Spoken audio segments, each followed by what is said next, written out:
quelles sont tes plus grandes difficultés dans ta transition? J'ai aucune difficulté. Comment ça, t'as aucune difficulté? J'ai aucune difficulté. Je t'explique. Ta particularité, retraité à 44 ans. Donc, comment on arrive à étirer dans le temps, justement, autant de sacrifices? Tu touches la ligne. Tu ne touches pas la ligne. Ça fait une seule consigne simple que tu n'as pas respectée. Imagine s'il y a 5 consignes que tu dois respecter. Tu peux jamais respecter les consignes. La binationalité dans le sport de haut niveau, c'est délicat. Et pour moi, les binationaux, c'est la cerise sur le gâteau. Ah ouais? Ouais. Mais faudrait pas qu'on mange seulement que la cerise. Il y a le gâteau qui est là. Le gâteau, c'est le vivier national. Bienvenue sur Pause, le podcast. Ici, on parle des expériences de vie que l'on s'empresse de partager et surtout celles que l'on n'ose pas. Une aubaine pour découvrir et redécouvrir les Africains et Afro-descendants influents dans leurs industries. On les a rencontrés pour vous. On y va? Ici Sharma Touba pour Pause, le podcast. L'invité d'aujourd'hui, alors on invite de la crème toujours. Mais celui-ci est vraiment particulier. Je vais juste vous parler de son palmarès et après, ça vous donnera un tout petit peu plus de lumière sur le type de personne que c'est. C'est un MVP et champion d'Afrique. Il est aussi 18 fois champion de la Ligue ivoirienne. Il est aussi chevalier de l'ordre du mérite national. Il est aussi, je dois me concentrer, il est aussi officier de l'ordre du mérite ivoirien, prix d'excellence du meilleur athlète ivoirien. J'ai oublié quelque chose? Ça va, champion d'Égypte. Champion de la Ligue égyptienne aussi. Et je pense que j'en ai encore oublié, mais... C'est pas grave, on va développer on va développer dans l'épisode. L'un dans l'autre, mesdames et messieurs, aujourd'hui, au micro, nous avons l'honneur de recevoir Monsieur Stéphane Konaté, basketteur, comme vous l'avez entendu, national, international, qui a représenté, je pense, les couleurs de son pays au plus haut point. Bonjour Stéphane. Bonjour Charles. Comment tu vas? Je vais très bien, merci. Ça me fait super plaisir de t'avoir aujourd'hui. Plaisir partagé. En tant que basketteur. On va commencer par le début. Okay. Après autant de palmarès, si on revient à la source, à l'essence du basket, c'est quoi pour toi? Ton premier souvenir palpable, tu t'es dit, je joue au basket. Mon premier souvenir palpable, déjà le basket pour moi, c'est un rêve qui est devenu réalité. Et ça me plonge directement dans mon enfance, à Korogo dans le Nord, où il n'y avait pas forcément de bonnes installations de basket. Il n'y avait pas aussi d'Internet, il n'y avait pas de bonnes routes, de bonnes voies, donc on est vraiment loin derrière. Et tu as un gamin de 12 ans qui pense devenir, ou qui rêve de devenir basketteur, l'un des meilleurs basketteurs de Côte d'Ivoire, et qui a réussi à le faire dans le foot. Au basket, on joue pas tout seul? On joue pas tout seul, on joue en équipe. Qui jouait avec toi là-bas à Kobogo à 12 ans? Ben, j'étais dans une équipe, dans un centre de formation de Kobogo, le seul d'ailleurs, je crois, à l'époque. Et c'est après que plusieurs centres sont formés et développés. Et mon histoire avec l'équipe nationale commence déjà à 12-13 ans. Parce que la fédération, dans le temps, faisait des tournois dans les villes de l'intérieur. D'accord. Dans la direction technique de l'ITEX, à Korogo. Je dois venir faire les présélections et la sélection à Abidjan. Voilà comment le monsieur, après une première présélection, pendant le congé de décembre, congé de février, congé de Pâques, et encore dans la sélection. Et il faut une dernière sélection, le mois de mai, dans la Colombie. J'ai dû devenir champion d'Abidjan, participer aux entraînements. Donc voilà comment ce gamin de 13 ans prenait la route les vendredis à midi après les cours, faisait 633 km avec la route nationale. Comme je disais avant, il n'y avait pas d'autoroute. La route nationale qui n'était pas forcément bonne. Donc, il était Colombo à midi, arrivé à Abidjan ici à 20h, 21h, dormait, se levait le matin, samedi matin, pour les entraînements avec l'équipe nationale. Samedi après-midi, dimanche matin, dimanche après-midi. Et il prenait le car de 20h dimanche après les entraînements. Et il partait sur Kouroukou. Il arrivait à 4h, 5h du matin sur Kouroukou. Et à 7h le lundi, il est au cours. C'était déjà une carrière en tout cas, un agenda de Très chargé. très très chargé à un très très jeune âge. Comment ça s'est passé vis-à-vis de l'encadrement au sein de ta famille? On te laissait partir comme ça? Comment ça s'est présenté et comment est-ce qu'ils ont pris ça? Eh ben, ce qui était bien dans l'histoire, c'est que j'avais une famille sportive, mon père était sportif. D'accord. Bon, grand sportif d'ailleurs. Basketteur? Non, handballeur. Handballeur ou footballeur. Donc, je pense que mon père a accepté l'idée. Il fallait que ce jeune homme-là qui embrasse une carrière internationale, parce qu'une fois que tu joues à l'international, tu fais une carrière internationale. Tout à fait. Il fallait que ce gamin-là puisse continuer à pratiquer son sport, à poursuivre et à réaliser ses rêves. Donc, il a compris que c'était pas lui qui allait être le frein, en fait, à cette opportunité-là. Donc, il a encouragé, mais avec l'aide, avec déjà le fait que la fédération puisse le convaincre, effectivement, de l'organisation qui est autour, de la sécurité qui est autour, et du sérieux qui est autour, pour qu'il puisse accepter l'idée de laisser son fils partir à cet âge-là. Et apparemment, il avait eu effectivement le nez creux, et ça continue jusqu'à ce que j'arrête ma carrière. Des frères et sœurs ou pas? Ouais, je suis l'aîné d'une fratrie de 4 enfants, dont 2 frères, une sœur. Donc 4. L'aîné vient avec beaucoup de responsabilités. Exactement, en Afrique. En Afrique. Tu dois t'occuper de tes frères et sœurs. Tout à fait. Et comment ça se passe quand tu dois t'occuper de tes frères et sœurs, de tes juniors, et toi étant parti une bonne partie du temps? Mais déjà, je pense que tout le monde connaît le système africain des familles modestes. Le premier cherche à travailler rapidement pour s'occuper de ses frères et sœurs, parce que le père, la famille avant son âge, a tendance à arriver à la retraite. Donc, il faut une relève. Relève, soutien financier, tu vois. Tout à fait. Donc voilà comment on te dit champion. 12 histoires de 7 ans d'études supérieures. Débrouille-toi, travaille rapidement pour tes frères et sœurs. Donc voilà comment moi, après le bac, je passe au concours de l'INGS, qui est l'Institut national de la jeunesse et des sports, pour être prof de sport. Et donc voilà comment je passe au concours et ça marche. Du coup, je sors prof de sport et je commence à m'occuper de ma famille. Et le fait aussi d'être joueur international, de pouvoir jouer dans des clubs nationaux comme internationaux, te permet aussi de t'occuper de ta famille. Donc, le fait de partir, la famille, oui, pour que tu puisses avoir des contrats partis et puis ramener les soirs. Tout à fait. Ce sont donc les prières qui t'ont amené jusque-là, tu penses? Ben oui, les prières de la famille, les prières de ma mère et de mon père. Mon père est décédé un peu après. Personnellement, et donc voilà, les prières des frères et sœurs de la mère. Voilà, pour que ça puisse marcher pour moi. Et pas aller coucher, que ça marche pour eux. Ah. Tout à fait. Ça a été le cas? Ça a été le cas. Ça a marché. On va dire ça comme ça. Ils ont pu évoluer dans les aspirations. Oui, exactement. Tous mes frères et sœurs travaillent aujourd'hui. La dernière est en cycle de formation à l'UNFAS. Donc, il y a l'Institut national de la formation des experts de la santé, des cadres de la santé. Donc, voilà. Donc, c'est la dernière. Elle va sortir. Sage-femme, je crois. Donc, voilà. Mission accomplie. Mission accomplie. Félicitations. Merci.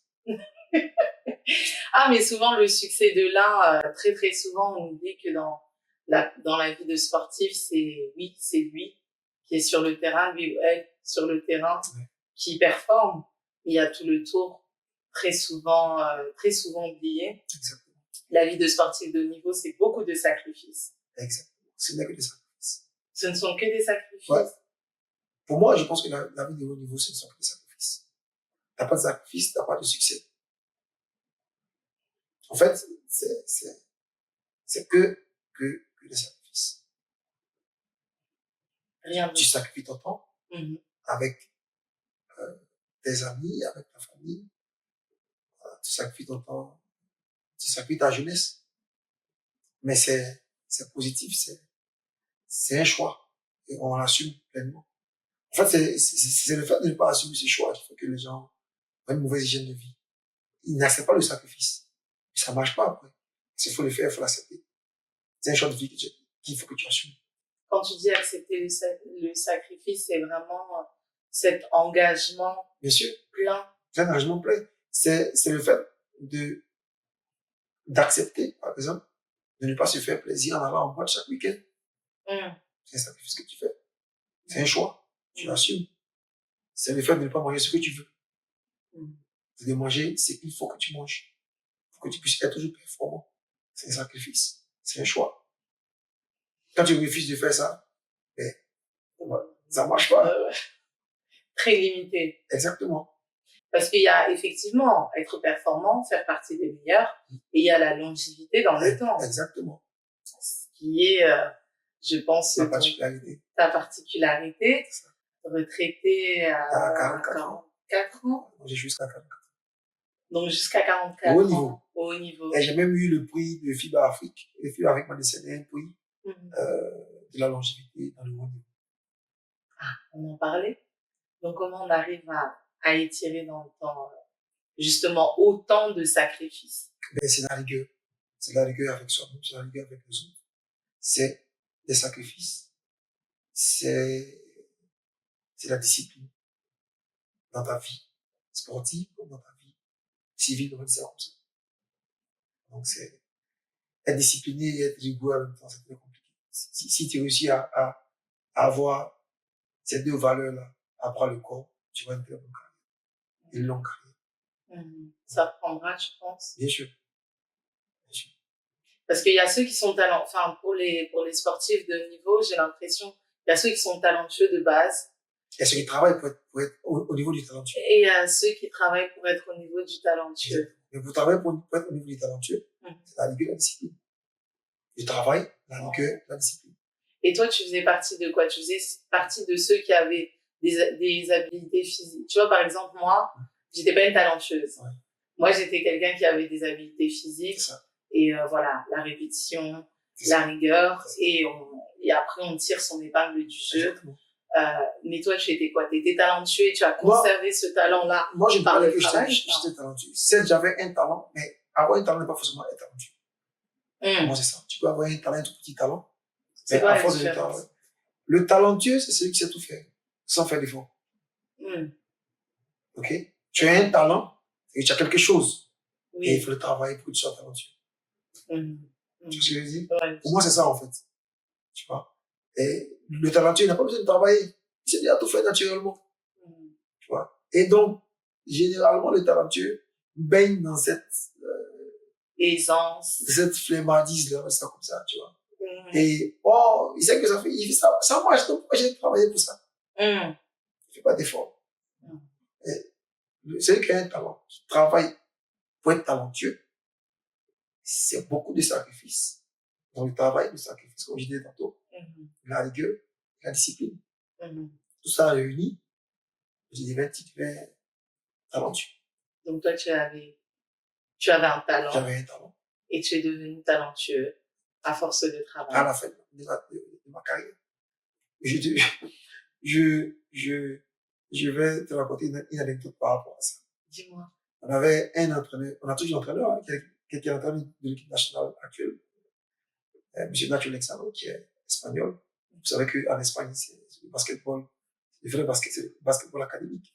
Oui, avec des fondamentaux individuels très carrés. Exactement, même des fondamentaux collectifs. Oui, pointus. Pointus. C'est-à-dire, ils sont dans le collectif, ils sont dans la discipline tactique du basket. profonde, Donc, les placements, exactement. les courses, les réflexes, les Tout doit axes, être tout à vraiment fait. là où il faut, au moment où il faut. Moi, j'ai joué en Espagne. J'ai accepté de jouer en Espagne malgré que le salaire n'était pas trop ça. Mais j'ai accepté de jouer pas pour l'argent, Pourquoi? pour la qualité du basket. Je voulais acquérir un savoir. Je voulais développer mon jeu, tu vois. D'accord. Je voulais avoir cet atout du basketball espagnol qui me permettre d'avoir plus d'argent. Tu vois. Donc, entre guillemets, un petit peu reculer pour mieux sauter. Exactement. J'ai sacrifié une année. D'accord. Pour avoir un peu plus de connaissances du basket. Okay. Donc, l'entraîneur, on était en équipe nationale, et puis on était, je pense, en 2010 ou 2011, et puis 2011. Et le manager d'alors, qui était le manager de l'équipe nationale, qui était M. Carlo Vira, avait une réunion avec le coach, et le coach disait, ah, ouais, on n'a pas de shooter, il faut qu'on trouve un joueur qui a un 3, qui sait shooter. Et le manager disait, non, mais on a un shooter dans l'équipe, c'est Stéphane. Il dit, Stéphane, c'est pas un shooter, lui. Tu vois. Et le manager me dit ça après, tu vois. Il m'a dit, ah, le coach, tu n'as pas un shooter, hein, tu es un vrai plaisantin. J'ai commencé à rire. Mais au fil du temps, donc j'ai peaufiné mon adresse, et le même coach, on était imagine, de 2011, on était en 2022. 2021, 2022. Il me dit, ah là, ouais, Stéphane est devenu shooter. Ah ouais? Ouais, on a fini de jouer un match, même pas un match, une série de matchs, trois matchs, je crois. Et il a dit oui, ah, Stéphane est devenu shooter, on est un shooter blanc de l'équipe. Waouh! Tu vois. Pour ceux qui ne savent pas, l'adresse, souvent, c'est pas... L'adresse, c'est la chose au basket qui est la chose la plus aléatoire. Au basketball, en fait, l'adresse te lâche au moment où tu t'attends le moins. Donc, pourquoi on dit que tu es shooter maintenant? C'est une constance, en fait. Exactement. Voilà. C'est pas, aujourd'hui, tu as marqué, tu as brillé, demain, tu disparais.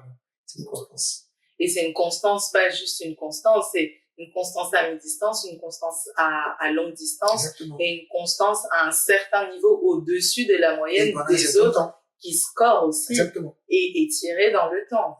Il y a cette difficulté-là, clairement, les shooters, et très souvent d'ailleurs dans les équipes, voilà, t'as un striker, exactement. Tu restes striker, tu bouges pas, on a juste besoin que tu scores. On joue pour toi, t'as la balle, tu armes, tu pointes, et puis on avance. Tu vois, moi j'ai fini ma carrière avec un ratio de quoi? Un pourcentage de 45 à 50% d'adresse au théâtre. C'est un shoot de minimum. Un tir sur 2 points. Ok. Donc si je prends 10 tirs, je marque 5. Si je prends 4, je marque 2. Non des moindres. Au basket, tu as 50% de réussite à 3 points. Et c'est ton équipe qui se réjouit. Qui se bonifie. Aussi. C'est ça. Aussi, exactement. C'est super intéressant. Est-ce que c'est pour ça qu'on t'appelle, pourquoi on t'appelle El Jefe? El Jefe. C'est en espagnol, ça veut dire du chef. Mais en fait, le chef. Parce que t'es parti jouer en Espagne 1 an. C'est ça. Et pourquoi on t'a donné un gros titre comme ça? Mais on m'a donné ça parce que déjà, c'est comportemental. Tu vois, tu es un étranger, tu n'as pas la grosse tête, tu acceptes de travailler, tu acceptes de te mettre au niveau des autres, ou peut-être plus bas, pour pouvoir acquérir ce que tu veux. Et le chef, là, c'est pas celui qui est forcément en train de, oui, taper ou donner les autres. Non, le chef, c'est dans le comportement. Le chef, tu te rabaisses au niveau des autres. On voit ta valeur et on te dit, bon, frère, c'est notre chef. Ou tu es le capitaine. C'est un capitaine. Le capitaine, c'est celui qui a le dos large. Un chef, c'est celui qui a le dos large. Il règle les problèmes.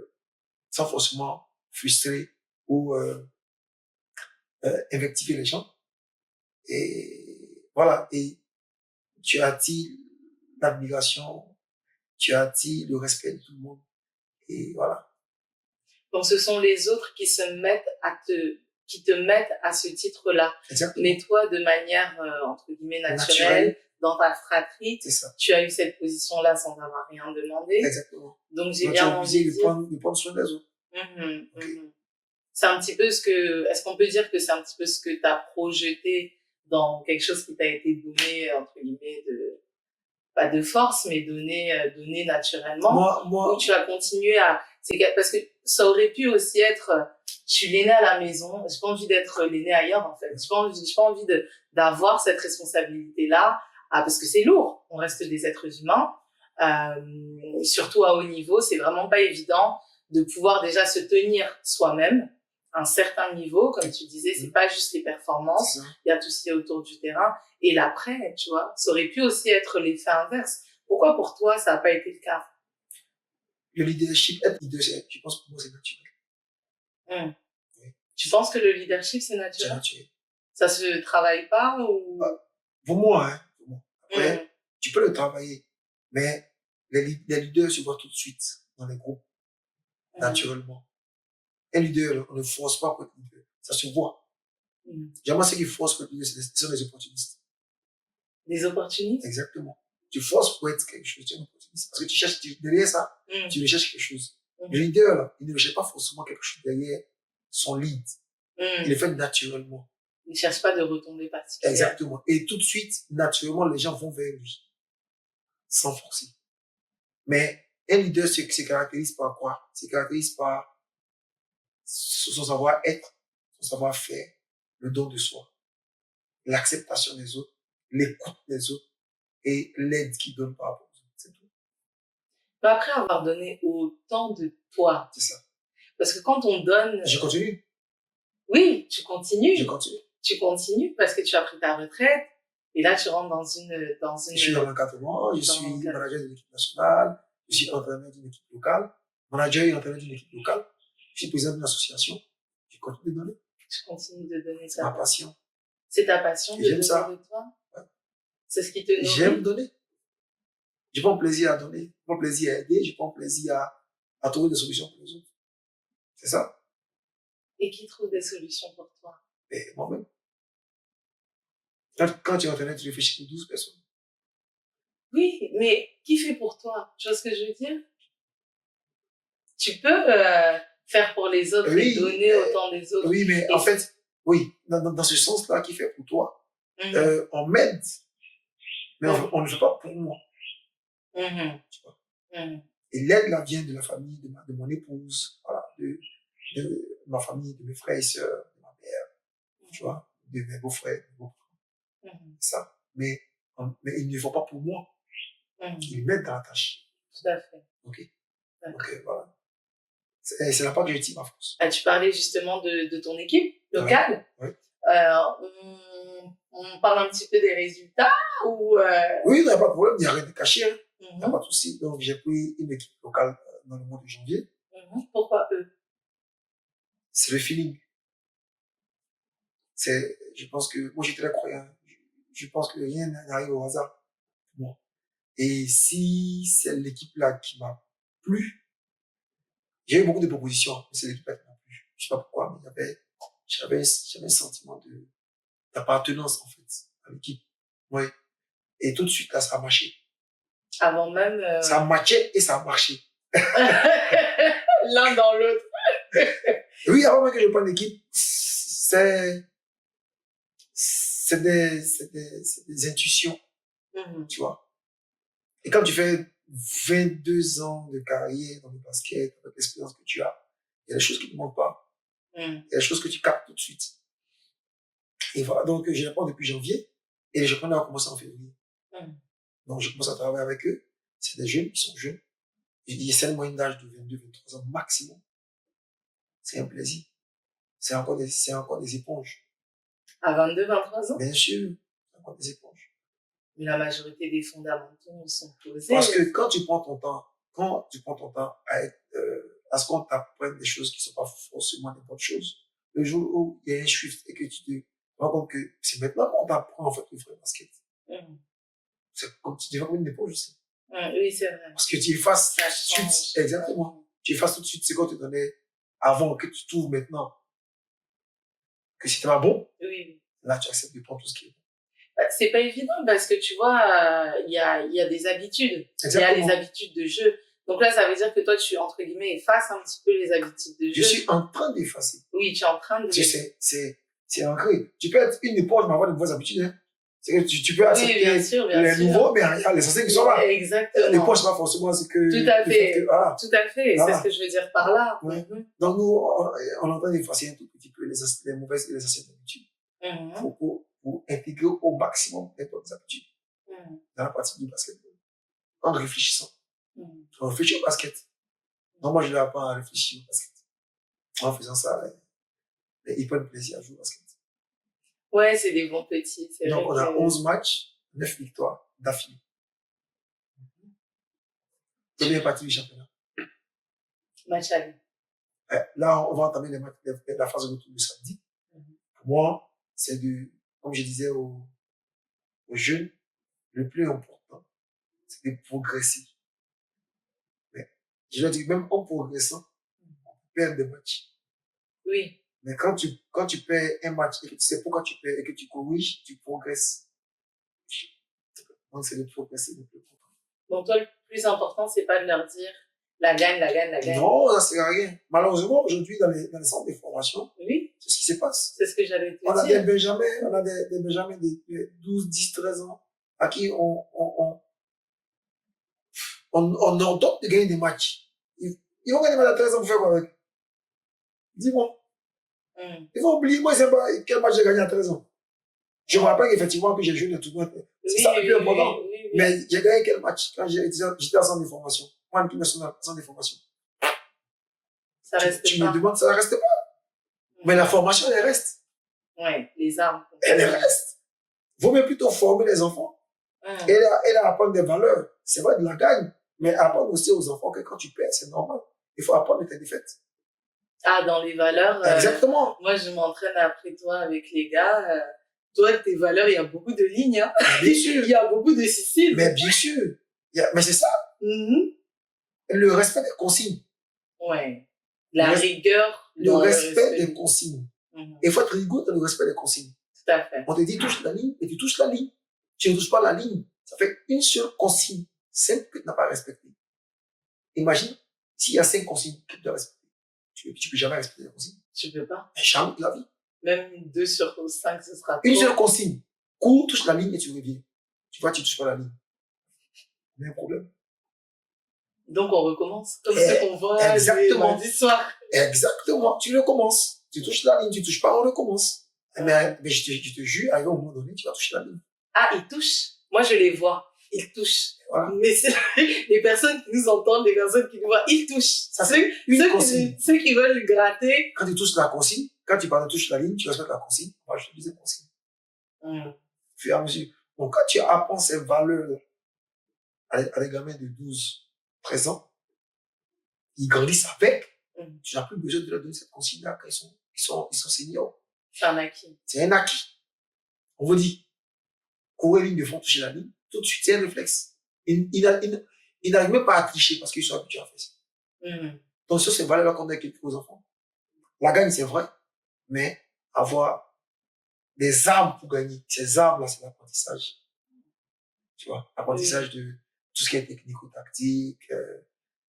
Tu apprends tout à l'enfant, la solidarité, l'entraide, le don de soi, je sais pas, le partage, tu vois, le surpassement, tu vois, le fait de ne pas se plaindre, le fait d'accepter de souffrir. Pour les autres, même parfois. Parce que pour toi et pour les autres, oui. Pour l'équipe. Avant qu'on parte sur la formation justement des jeunes et des nouvelles générations et des shifts de l'industrie aussi, du basket,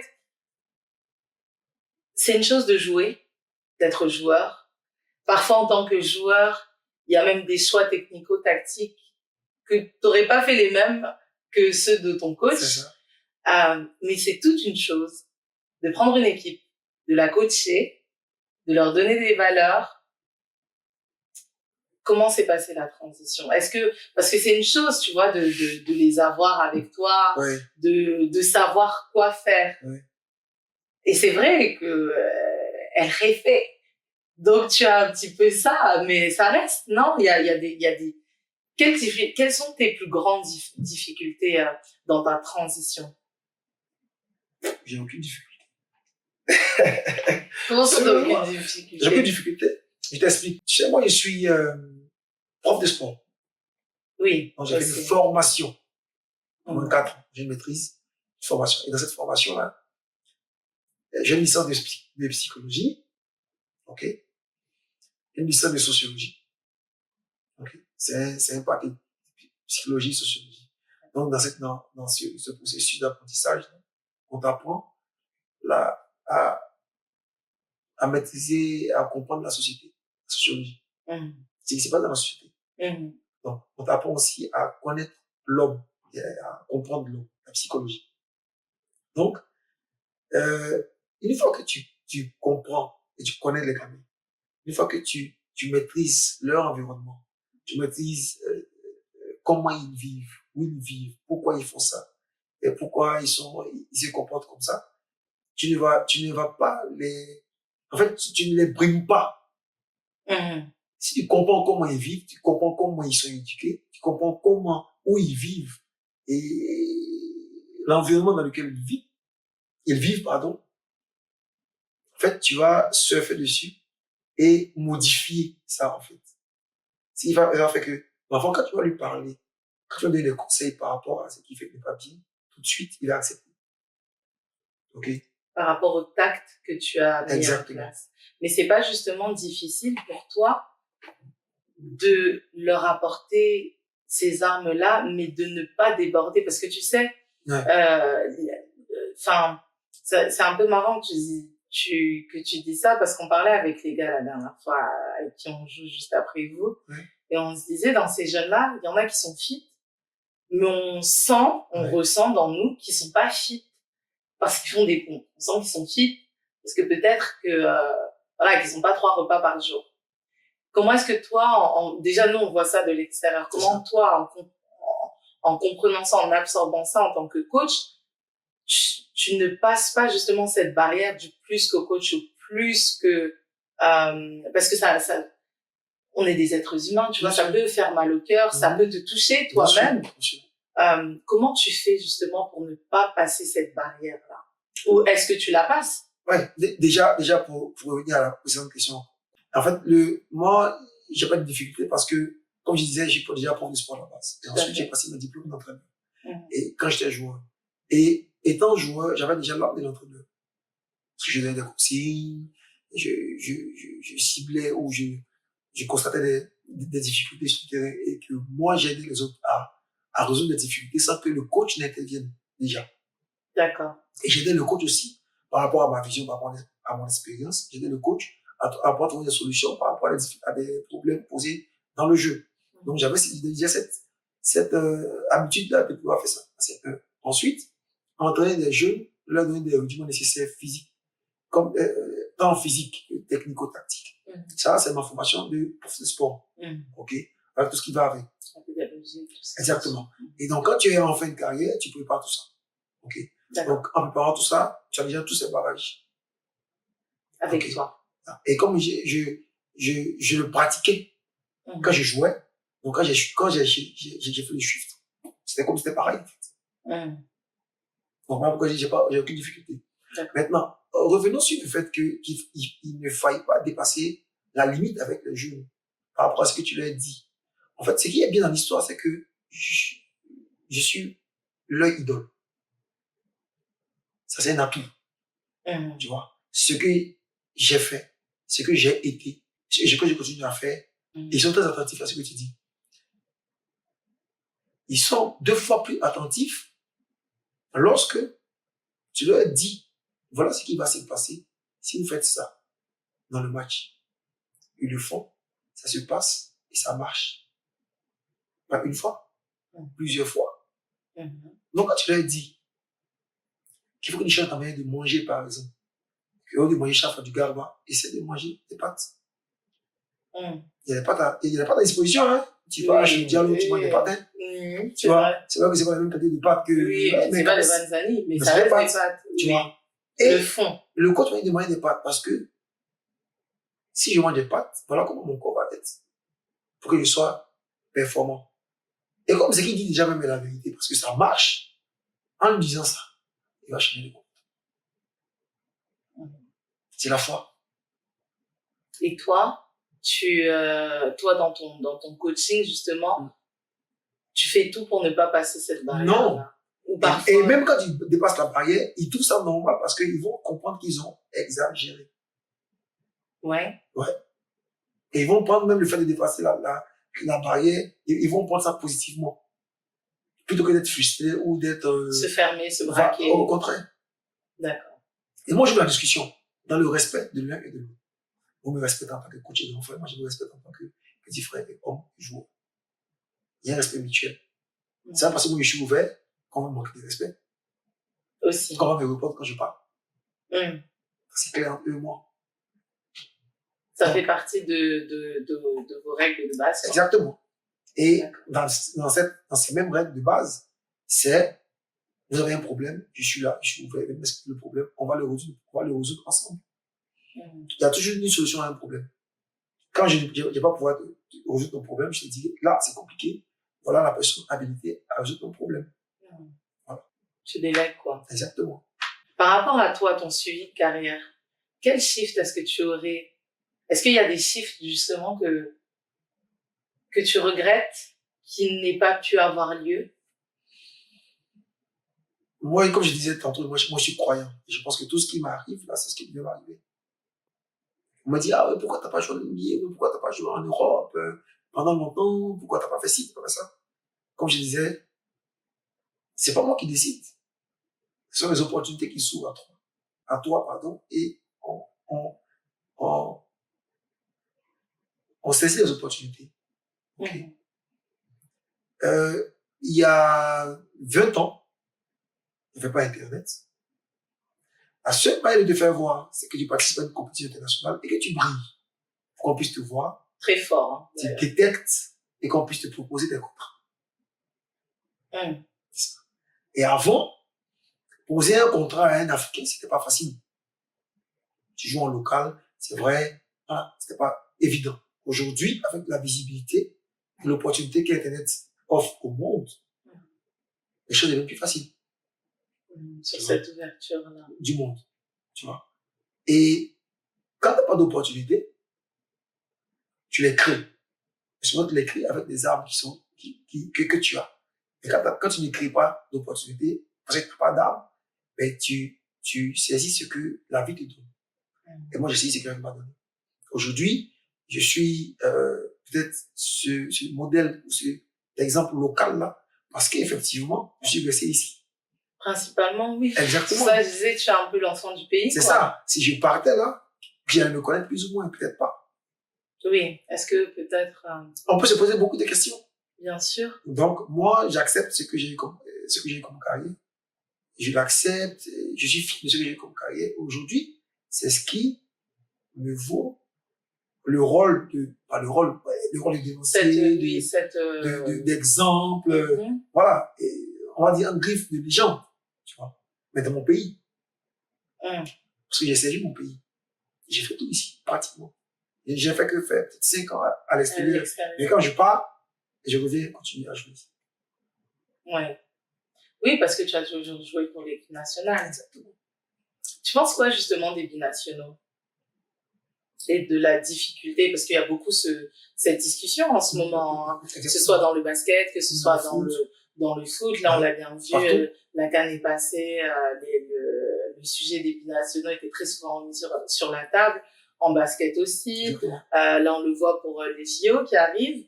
On va pas citer de nom, mais la binationalité dans le sport de haut niveau, c'est délicat. Et pour moi, les binationaux, c'est la cerise sur le gâteau. Ah ouais? Mais faudrait pas qu'on mange seulement que la cerise. Il y a le gâteau qui est là. Le gâteau, c'est le vivier national. C'est un peu béni pour nous, hein, les binationaux. Il faudrait pas qu'on oublie le vivier national. Et pour ne pas les oublier, il faut les former. Il faut les former avec des bons formateurs. C'est ça le problème. Il faut les former avec des formateurs qui sont formés, eux aussi. Toi, c'est le b.a.-ba de ces personnes-là qui ont les ingrédients pour faire le gâteau, justement. Donc, il faut qu'on ait de bons pâtissiers pour faire de bons gâteaux. Et après, on met la cerise sur le gâteau. Tu vois? Et en fait, le mal qui est en train de se produire, Et se propager. c'est qu'on ne pense qu'aux binationaux. Parce que je dis, ah oui, mais en local, on n'a rien. Mais qui a créé le rien en local? C'est nous. Donc, il faudrait qu'on refasse le processus. L'équation. Exactement. Et qu'on revienne à la base, qu'on forme très bien nos jeunes, qu'on ait ce vivier-là, et après, on a les binationaux comme apport. Mais pas qu'on se base sur les binationaux pour travailler. C'est qu'on a échoué. Échoué? On a échoué. Échoué, c'est un grand mot. Mais on a échoué. Tu te bases sur les binationaux, tu as échoué. Mais tu fais quoi de ta jeunesse locale?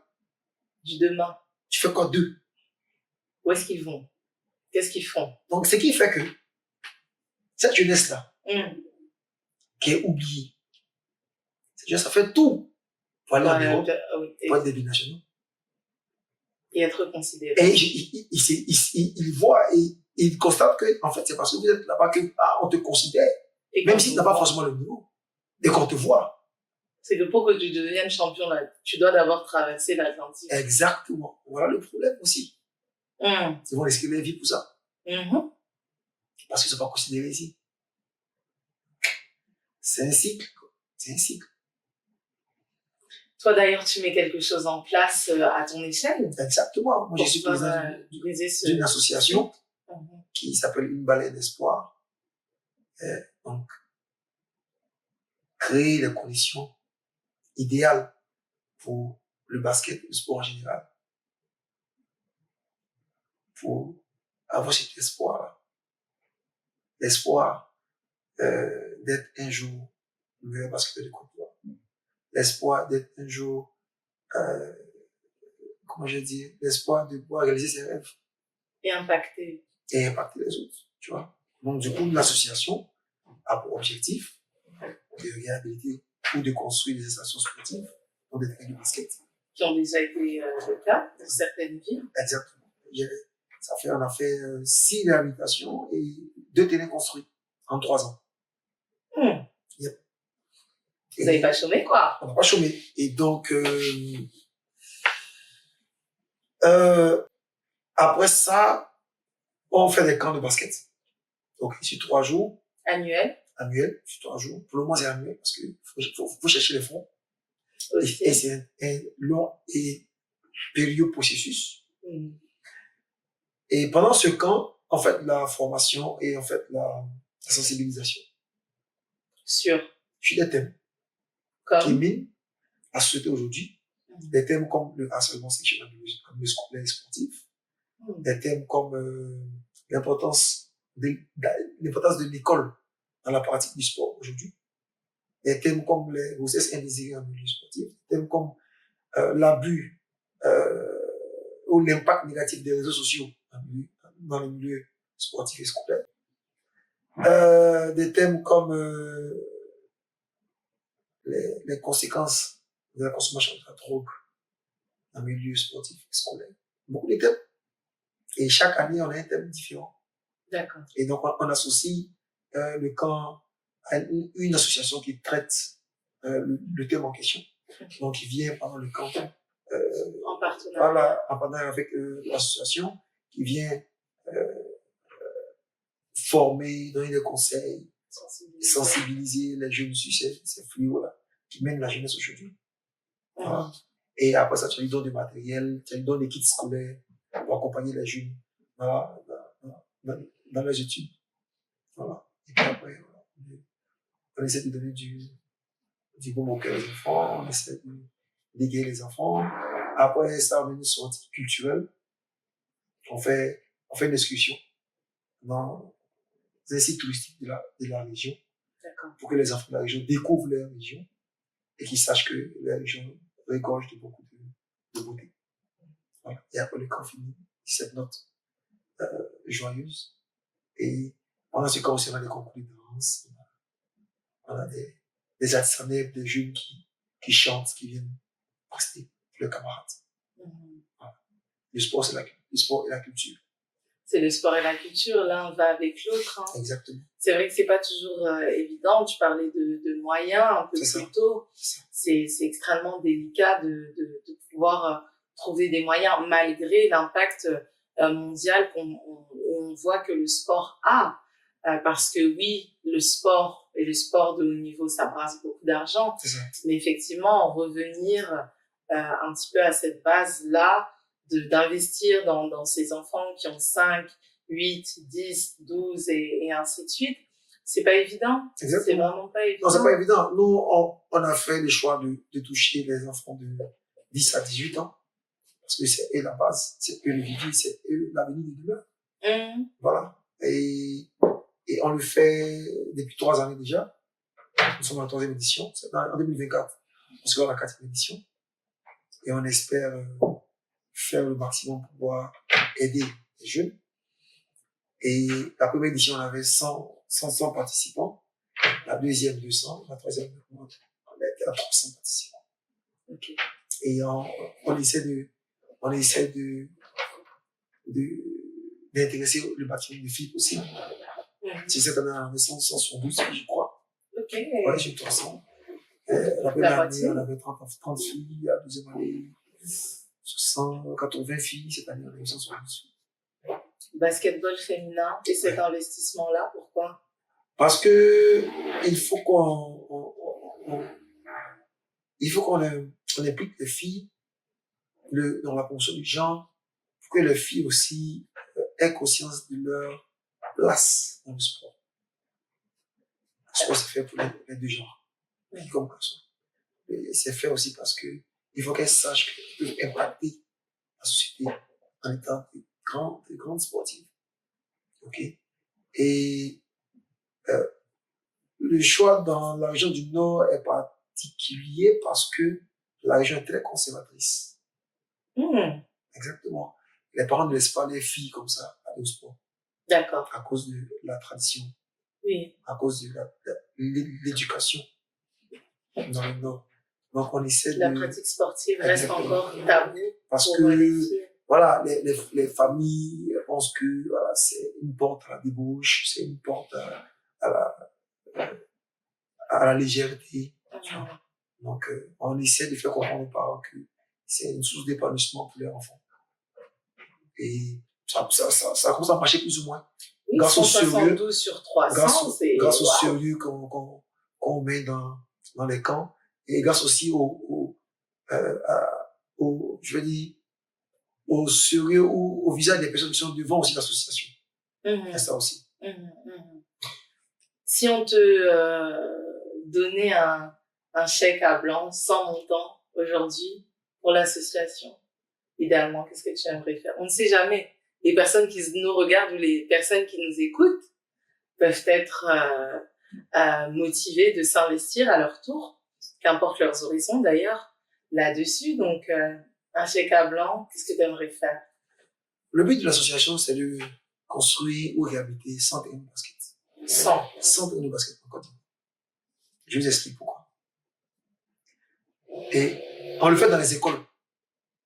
Dans les écoles, parce que tu es sûr et certain que ça va profiter aux enfants, aux élèves. Sûr et certain. Sûr et certain. Oui. Parce que quand tu réhabilites un terrain de basket dans une école, automatiquement, dans la programmation des activités sportives, on programme le basket. C'est automatique. On a un terrain de basket. Oui, le terrain on de basket programme le basket. Là, oui. Exactement. Donc la pratique commence. En programmant le basket, tu es sûr que toutes les classes de l'école auront un cycle de basket. Donc tu es sûr que s'il y a 3000 élèves dans un lycée, les 3000 élèves seront le terrain de basket. Donc ça, c'est un impact direct. Ensuite, tu as l'impact indirect. Oui. Tu as les 3000 élèves, plus leurs 3000 amis. Moi, je fais du basket à l'école. Est-ce que ça te dit pas de jouer au basket? Il dit son gars, il vient jouer au basket. Ça fait 6000 personnes qui touchent. Minimum. Minimum. Ils vont toucher à leur tour 6000 autres personnes. Un seul terrain de basket. Imagine s'il fait 100 terrains de basket dans le pays. C'est que la jeunesse dont on parlait, elle se sent impliquée. Et le jeune, il finit son cours, au lieu d'aller derrière la clôture de l'école, chercher à fumer un joint, il va jeter le basket. On a eu des vidéos, des retours, des vidéos de joueurs même, où les enfants jouaient jusqu'à 19h, jusqu'à 20h, en kaki. C'est magnifique. Ils ne pensent même plus aller faire autre chose que de jouer au basket. Oui. Parce qu'ils ont des bons ils ont des bonnes structures, c'est joli, potables, ça donne envie de jouer. Tout bêtement. Donc, si un chèque à blanc, c'est fait. Soit réhabiliter les terrains de basket ou construire des terrains de basket. Descendre dans le pays. Boaké, Kachula, Yamsoukro, fait. Nord, sud, est, ouest. San Pedro. Ok. L'appel est lancé. Si vous avez des chèques à blanc à remplir, nous avons l'association qui est là. Une baleine espoir. Une baleine espoir. Le libellé. Et vous nous le faites parvenir. Pas de souci. Et on s'assurera qu'il arrive à bonne destination. Tu es accompagné un petit peu ou pas du tout? Je suis accompagné. Quand je dis accompagné, je parle de... Là, ça fait 2 années que je suis accompagné par la Fondation Orange. D'accord. Qui croit au projet, qui essaie de nous aider par rapport à ça. Et il y a les structures de la place qui nous aident. C'est ponctuel. Chaque année, on essaie d'en avoir de nouveaux. Voilà, de relancer les anciens, d'avoir des nouveaux. Et voilà, on essaie pour le moment, ça va, on arrive quand même à organiser des camps. Et puis, on espère que ça va continuer, on espère qu'ils vont nous accompagner, ils vont croire au projet et voir que le projet est porteur, effectivement, que le projet est impactant pour la jeunesse, c'est ce qui est le plus important. Il faut que le projet impacte. S'il n'est pas impactant, c'est compliqué. Le projet est impactant pour la jeunesse et voilà, c'est pas de la compétition, c'est de la formation. C'est le futur, en fait, qu'on gère ici. Voilà. Après, c'est pas forcément l'argent. Il y a des kits scolaires, qui peuvent nous offrir du matériel. Voilà. Pour les enfants. Qui peuvent vous être, exactement. Qui peuvent nous être utiles dans la formation du basket comme dans la formation scolaire des enfants. D'accord. Donc voilà. Tout n'est pas forcément l'argent. Oui, bien sûr. Je disais ça aussi par rapport à l'accompagnement peut-être d'anciens sportifs. Exactement. Parce que c'est vrai que il y a toujours cette j'aspire à jouer comme. Est-ce exactement. que tu as des joueurs, des anciens joueurs qui sont investis, femmes, hommes, qui te soutiennent sur ce projet-là? Ben, pour l'instant, ils me soutiennent vocalement. Comme ça. Pas encore sur le terrain. Mais je pense que ça va venir. J'ai beaucoup de retours positifs. J'ai beaucoup de personnes qui veulent aider. Après, souvent, c'est compliqué d'avoir, en fait, il faut venir du matériel. Ça coûte beaucoup cher. Ça coûte cher. Et on va chercher les moyens de faire du matériel. Pour ne pas que ça soit plus coûteux même que le prix du matériel. Oui, tout à fait. Voilà. Donc, on est dessus. On y travaille. On espère que, on aura de bons employés qui vont nous aider à faire du matériel. Et peut-être d'anciens bowlers, it's about time now. It's time to go underground, comme on dit. It's about time. C'est génial justement de pouvoir avoir ça. Toi, tu es sorti ta carrière de joueur et à gauche. Qu'est-ce que tu penses comment est-ce que tu aurais aimé peut-être être accompagné pour te préparer à la fin de ta carrière lors de ta sortie de cursus? Ici, malheureusement, les fins de carrière ne sont pas accompagnés. C'est ta carrière. C'est toi. C'est ton problème. On dit ça comme ça. Okay. En fait, il n'y a pas de formation particulière pour les athlètes pour la fin de carrière ou gérer les carrières. C'est comme ça. Ok. Il n'y a pas. Je pense qu'il faut créer un cadre de formation pour la gestion de carrière et la gestion des fins de carrière. Tout à fait. Pour que les sportifs de haut niveau sachent ce qu'ils vont faire quand ils vont finir. Et qu'ils commencent à préparer ça 3 ans, 4 ans ou 5 ans avant la fin de carrière. La fin de carrière surprend souvent. Parce qu'on pense qu'on a toujours le temps et la force nécessaire pour pouvoir continuer. C'est quand on se rend compte que là c'est chaud, qu'on pense à la fin de carrière. C'est peut-être un petit peu trop tard. Donc effectivement, peut-être les joueurs présentement parce que parfois il y a la fin de carrière choisie, il y a la fin de carrière anticipée ou prématurée, une blessure, à la vie, tout simplement. Donc c'est vrai que effectivement, toi tu penses plus que les athlètes eux-mêmes doivent être conscients de ça, ou commencer à mettre des choses en place. Exactement. Je pense qu'ils doivent être conscients de ça, et puis mettre des choses en place ou développer certaines aptitudes qu'ils ont, voire être tranquille dans leur fin de carrière, je pense. Après aussi, peut-être que s'ils ont la chance d'avoir une formation pour booster ou pour stimuler des choses qu'ils ont déjà, c'est parfait. Je pense qu'il y a un créneau à gérer sur ce point. C'est entendu, c'est dit, c'est passé, on avance. On parlait un peu plus tôt de tes proches. Ouais. La responsabilité aussi qui t'en a incombé, ce qui t'a apporté, ce que tu leur as apporté. Maintenant que tu es sorti du cursus, comment ça se passe? Parce que tu sais, parfois, tu peux être, par exemple, tu parlais de ton épouse, par exemple, tu joues beaucoup, t'as les matchs, tout ça dans l'organisation. Et là, on se retrouve en tête à tête un petit peu les personnes qui ont découvert leur couple ou leur famille pendant le Covid, dans l'espace, à passer du temps ensemble, à créer des choses ensemble. Toi, comment ça s'est passé avec ta famille, tes proches, amis, ta femme? Moi, déjà, quand j'ai du temps, je passe avec ma famille. Pour ta famille, parce que c'est pour ton épouse surtout, parce que c'est elle qui souffre de ton manque et de ton absence quotidiennement. Donc, quand tu as du temps, c'est mieux de le passer avec elle, eux, aussi avec les enfants, parce que il faut que tu participes à l'éducation de tes enfants. Okay. Il faut aussi qu'il y ait la présence paternelle, l'influence paternelle aussi, tu vois. Et il faut que tu puisses connaître tes enfants. Parce que quand tu es tout le temps absent, tu ne les connais pas. Tu les découvres. Donc c'est ça. C'est très important pour l'équilibre même du sportif.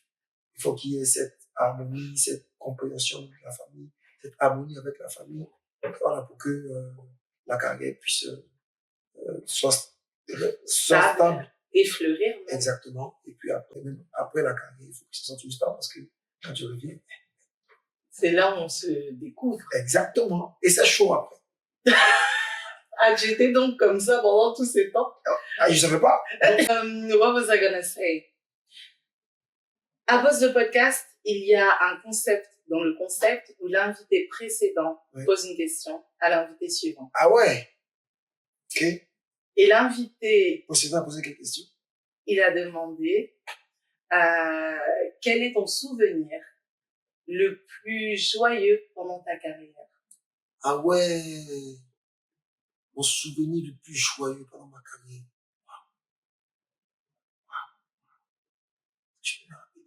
Ah bah oui, quand on étire la carrière là. Non, parce que quand tu dis le plus joyeux, ça veut dire qu'il y a un seul qui a tué tout le monde. Voilà. Ouh. Je peux dire peut-être le prix d'excellence. Le prix d'excellence? Ouais. Pourquoi? Parce que c'est comme si c'était la consécration de tout ce que tu as donné à ton pays. C'est le giving back du pays. Il n'y a pas plus. Ah ouais? Quand le pays te reconnaît là, ce que tu as fait pour le pays, c'est plus important. Mais le prix d'excellence là, c'est le président qui le donne aussi. Oui, c'est l'ordre national.